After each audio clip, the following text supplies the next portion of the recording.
The first time the villagers saw the twins again, they weren't walking, they were floating. Their eyes were empty, their skin too pale, and behind them, the man who had bought them stood smiling, as if death itself owed him something.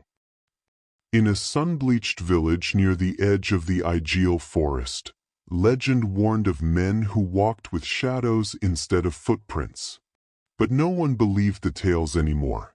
10-year-old twins Atiku and Kenichi lived under the cruel hand of their stepmother, Mama Uloma, a woman whose heart had withered after their father's death. To her, the children were a burden, and burdens could be sold.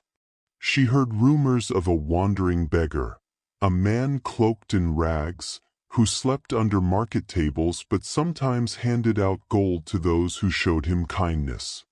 She waited for him, watched him. Then one market morning, as he fed scraps to a stray dog, Mama Uloma approached him with a whisper. 2 children. No trouble. Just feed them. The man never looked up. He simply dropped a gold coin in her hand. I'll take them at dusk. That night, the twins cried and screamed as Mama Uloma dragged them into the woods. The man was waiting beside a crooked tree no one had noticed before. The air around him smelled of incense, but also rotting earth. Attica begged. Kenichi clung to her. But Mama Uloma shoved them forward. Be grateful, she spat. He's rich. You'll live better than I ever could give you. The man led them into the forest, and the trees swallowed them whole.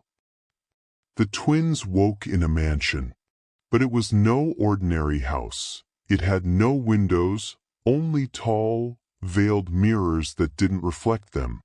The halls echoed with silence, and in each corner, the air was colder than the last breath of a dying man. The man who'd taken them wasn't homeless anymore. He wore robes stitched in gold and walked with a silver cane. Call me Baba, he said. You are home now. He fed them the richest food they'd ever tasted. But every night, they heard scratching beneath the floorboards. Voices whispered through the mirrors. A woman crying. A man chanting, their own names being called in reverse. Attica became Okada. Kenichi became Isanek. And Baba began teaching them strange things. When the mirror smiles back, he said, you mustn't blink. When your shadow forgets you, he whispered, run. He kept gold in piles in the cellar. But beneath the gold were bones. Human bones. Children's bones. The twins tried to run once, but the hallway twisted, grew longer, swallowed their footsteps in carpet that breathed. They weren't being raised. They were being prepared.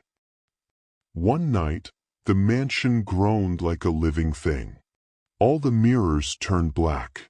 Baba sat between twin coffins, lit by 1,000 candles. The first soul was sweet, he said, but two opens the gate. Attica screamed. Kenichi threw a candle. Fire burst across the room. Smoke choked the air.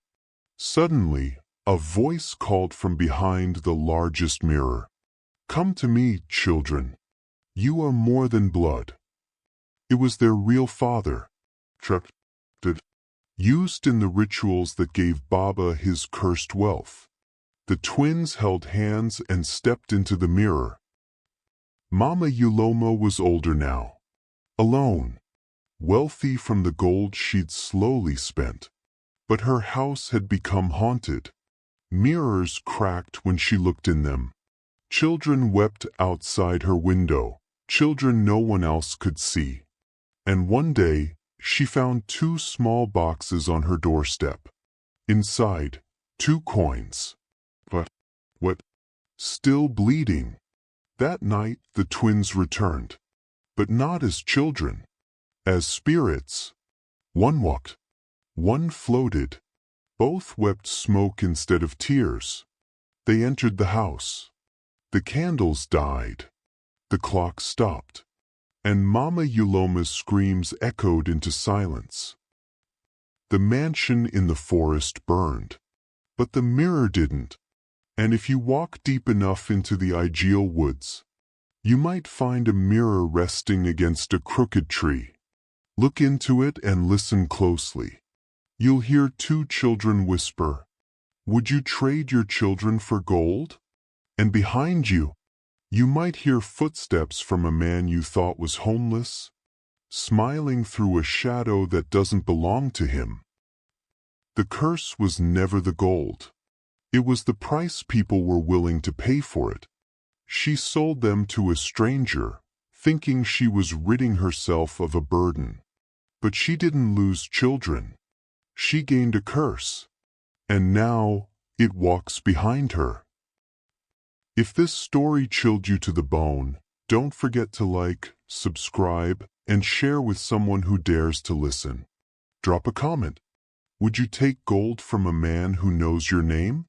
Until next time, keep your mirrors covered and your children close.